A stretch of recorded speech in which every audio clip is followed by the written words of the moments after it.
The idea is to take it a step forward and to innovate, or else why am I doing it? I don't want to be just another can in the assembly line. You know, I want to, create, do something that's totally different and unusual.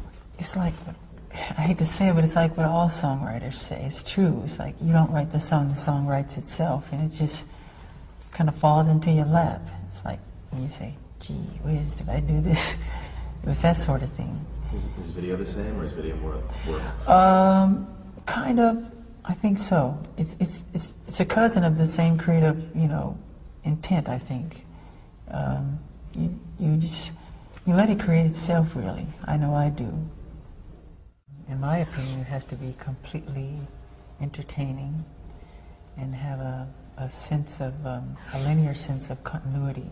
As far as I like having a beginning and a middle and an ending, so you could follow a story. And not just be a collage of images, And sometimes that's great too. It depends on what the director, as a visionary, what he sees really. How much do you put? How much faith or trust, or how much of it do you let the director decide? Are you very involved in the concepts? Oh, I'm very much involved in complete making and creating of the piece. I mean, it has to be from my soul. Usually, it's an interpretation of the music, so I would think so, yes. But I'm hearing a radio next door, by the way. Someone just picked the wrong time to start cranking the tune. Did you hear that?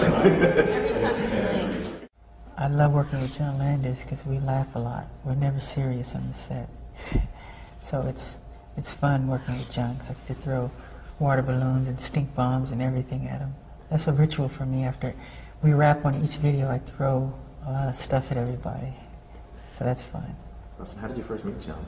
I met John right before doing Thriller. I called him on the phone. I think he was in London.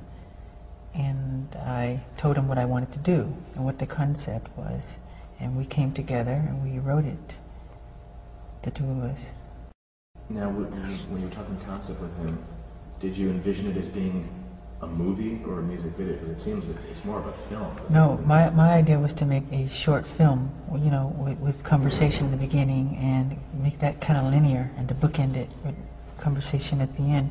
But John and I, because he's such a fun guy, I really love working with him. We just sat together and the chemistry, it started working, He's fun. Do you remember, were you a fan of horror movies in particular? Believe it or not, I'm afraid to watch scary movies. Honestly, I don't quite like to watch them very much. I never thought I'd be involved in making that sort of thing, but I am. Cool. And the two movies that, there's the werewolf scenario at the beginning, and there's the Night of the Living Dead dance. Did you see any of those movies? No. I did see An American Werewolf in London, which I thought was really fun. I hadn't seen the classic werewolf one. When was the last time you saw Thriller?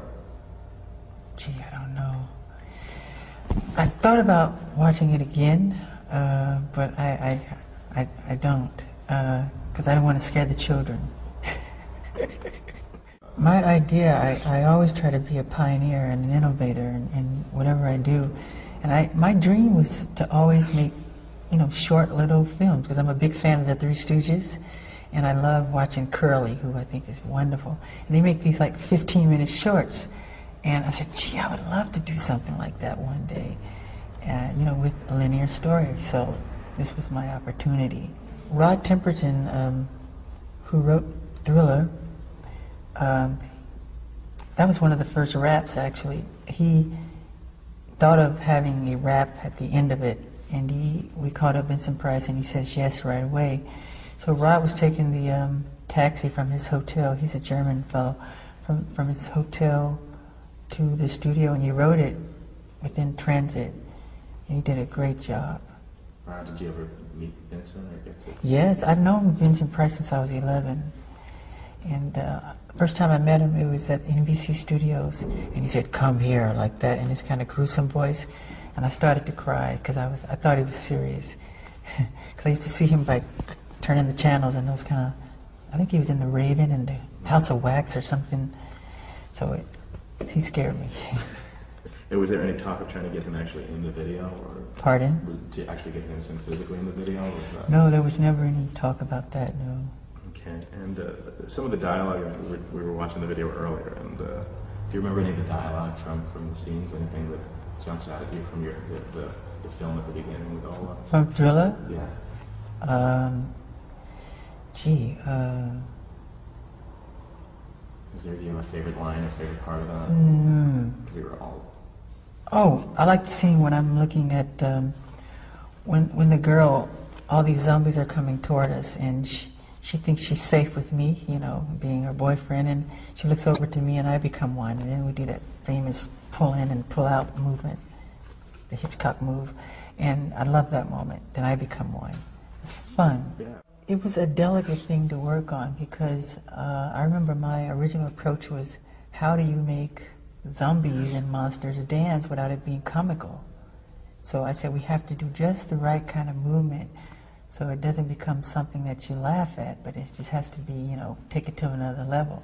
So I got in a room with Michael Peters, and he and I together kind of imagined how these zombies should move by making faces in the mirror, and I used to come to rehearsal sometime with monster makeup on, and I loved doing that. So he and I collaborated, and we both choreographed the piece, and I thought I should start, you know, like that kind of thing, then go into this kind of jazzy step, you know. It's awesome because it... kind of gruesome things like that, you know. Not too much ballet or whatever. Right, it has that stiff movement to it. Yeah. You know, the length at that time, a 14-minute video, was pretty much unheard of. Were you worried at all that... No, because I knew if we did something with substance and content that people would watch, and it had great entertainment value, and if it held you, I knew we'd be okay, and that was the idea, you know. When you made the video, when you were making it, when you finished it, did you realize just what you'd accomplished, that this was going to be this groundbreaking? When I was in the editing room, I knew I liked it. I enjoyed it. You know, it has to be satisfying for me, and I enjoyed what I had seen when we finished it. So I was happy with it. Never totally satisfied, but I was happy. What about it would you have changed if you could?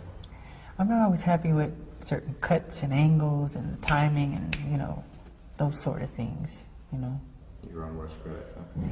Yeah, it has to be just right. Beat It, it makes me think of the song and working with Quincy Jones and all those wonderful people. I love Quincy.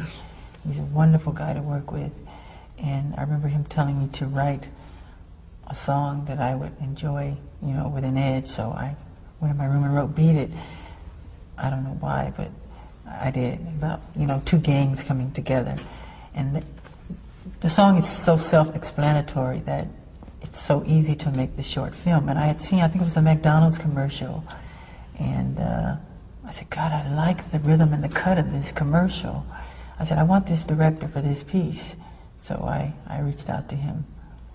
So that was Steve Barron, not Steve, I'm sorry, Bob Giraldi. Bob Giraldi, better than me, good. Yeah, Bob was cool. That's awesome, I didn't realize that he came from that world. Yes, he started in commercials.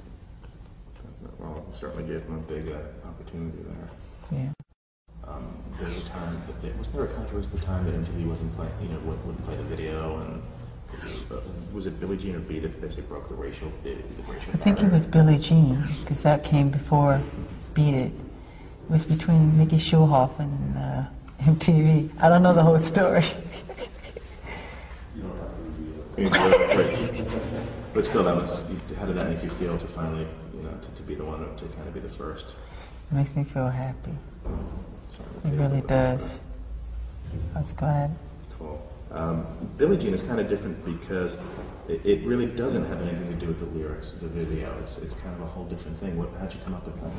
It's kind of surreal and it's different. I didn't come up with that concept. It was, I think, a British fellow.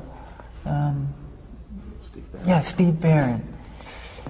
He just had all these different and I thought he had wonderful ideas, but I let him go with it.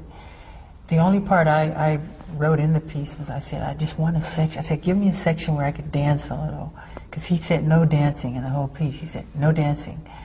I said, just give me one little moment. So that whole section where you see this long street and this billboard of these two girls, one of them is Billie Jean and I'm dancing, that's the only part I contributed.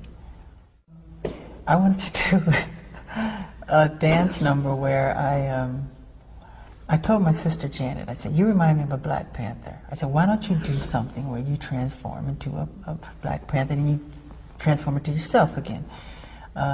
She said, I like it, but she didn't go with it. Because we all, the two of us, we always think alike. So I told her I was going to do it, so I did it.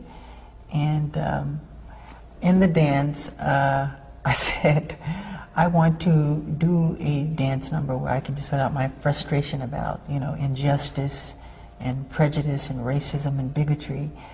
And within the dance, I just became upset and I let go, you know, and that's what happened. And I think at the time, people were concerned about the violent content of the piece, but it's like easy to look at. It's simple.